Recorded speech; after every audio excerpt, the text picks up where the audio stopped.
Sa bawat pintuan, may kasaysayang hindi natin alam.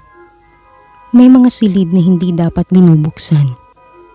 Sa gabing ito, samahan niyo ako sa isa na namang nakakakilabot na kwento ng tatlong magkakaibigang nagtangkang buksan ang mga pintuang matagal nang sarado.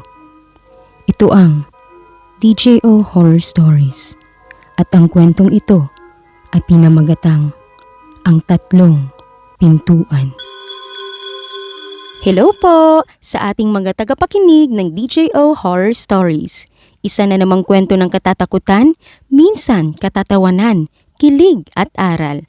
Pero wag po nating kalimutan na ang kwentong ito ay kathang-isip lamang at ginawa upang magbigay aliw sa mga nakikinig. Isang gabi, nagkayayaan ang tatlong magkakaibigang sina Ana, Laika at Mira na mag-overnight sa lumang bahay ng lola ni Ana. Ito ay sa probinsya ng Laguna. Wala na ang matanda at simula noon, hindi na rin ito natirhang muli.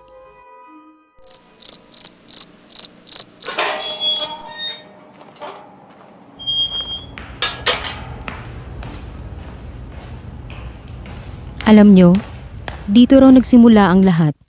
Sa tatlong pintuang hindi binubuksan kahit kailan ni Lola. Nasa likod ng lumang bintana, tabi-tabing kurtina, parang may bantay. Baka naman may hayop lang sa loob, Ana. O baka may multo talaga. Hay nako, kung multo yan, edi picturean natin, viral pa tayo.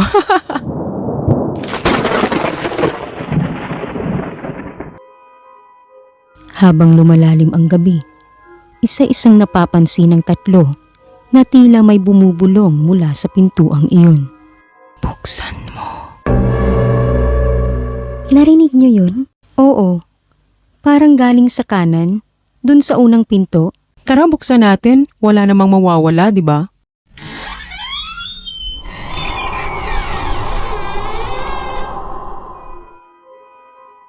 Lumapit sila sa unang pinto. Wala namang laman. Maliban sa isang salamin sa gitna ng silid. Sa bawat paglapit nila, tila humihina ang tunog ng mundo.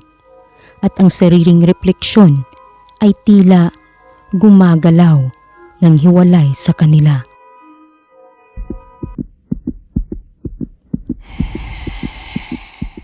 Teka, bakit parang ako? Pero hindi